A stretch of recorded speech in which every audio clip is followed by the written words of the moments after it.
وہ گٹکا پان، بھائی خدا کے لیے میں ہاتھ باندھ کے عرض کرتا ہوں، ہاتھ باندھ کے یہاں کے لوگوں کو عرض کرتا ہوں کہ خدا کے لیے ان خرابیوں سے جان چھڑا۔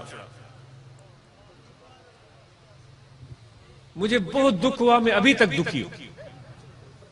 ایسی ایسی بیماریاں پیدا ہو گئیں کہ ان کی سرجریاں لوگوں کی ہو گئیں، وہ بیچارے بولنے چالنے سے قاصر ہو گئے، کینسر ہو گیا منہ کا، گلے کا۔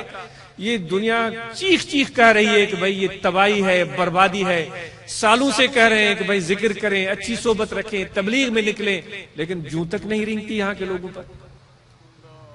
تو دست بست عرض کرتے ہیں کہ اس گٹکے سے، پان سے، اور کیا ہوتا ہے، اور کیا ہوتا ہے، ماؤ، جی جو بھی چیزیں ہیں، ان سب سے خدا کے لیے جان چھڑائے۔ بس آپ اپنے دل میں ارادہ کر لیں، میں ہاتھ بھی آپ کو نہیں اٹھانے کے لیے کہہ رہا ہوں، اور پکا ارادہ کر لیں، انشاءاللہ خدا کی طرف سے آپ کو توفیق ملے گی۔ یہ جو سپاریاں منہ میں ڈالتے ہیں، اس کا کیا فائدہ ہے؟ کتنا منہ آپ کا صاف جب مسکرائیں گے۔ میرے نبی نے کہا ہے کہ کسی کو مسکرا کے دیکھنا یہ بھی عبادت ہے۔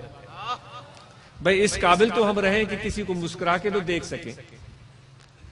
تو انشاءاللہ مجھے امید ہے کہ بہت سارے جتنے بھی لوگ بیٹھے ہوئے ہیں میرے اس پیغام پر ضرور عمل کریں گے۔ شراب سے بچیں، نشے سے بچیں، ہر برائی خرابی سے بچیں، اور جتنے برانچز ہیں وہ کوئی مثبت طریقے سے ایسی مہم چلائیں ان علاقوں میں خصوصاً کہ یہ وبا جو ہے نا، یہ گٹکے کی اور یہ ماؤ اور یہ پتہ نہیں کیا کچھ بول رہے ہیں، اور بھی چند ایک نام ہوتے ہیں، یہ سپاریاں، ان کی یہ بیماری، یہ خرابی نوجوانوں میں سے نکلنا شروع ہو جائے۔ کوئی ایسی مہم چلائے۔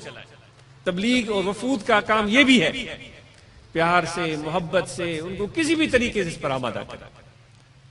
مجھے امید ہے کہ انشاءاللہ یہاں کے نوجوانوں کی مسکراہٹ پہلے سے زیادہ زندہ اور جاندار ہوگی جب میں اگلی مرتبہ آؤں گا۔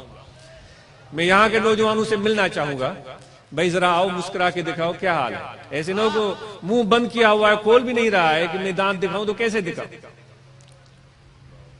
انشاءاللہ مجھے امید ہے اللہ کی رحمت میں کہ اس عادت سے آپ جان چھڑائیں گے اور اپنے جو باتیں عرض کی گئی ہیں ان پر عمل کریں گے۔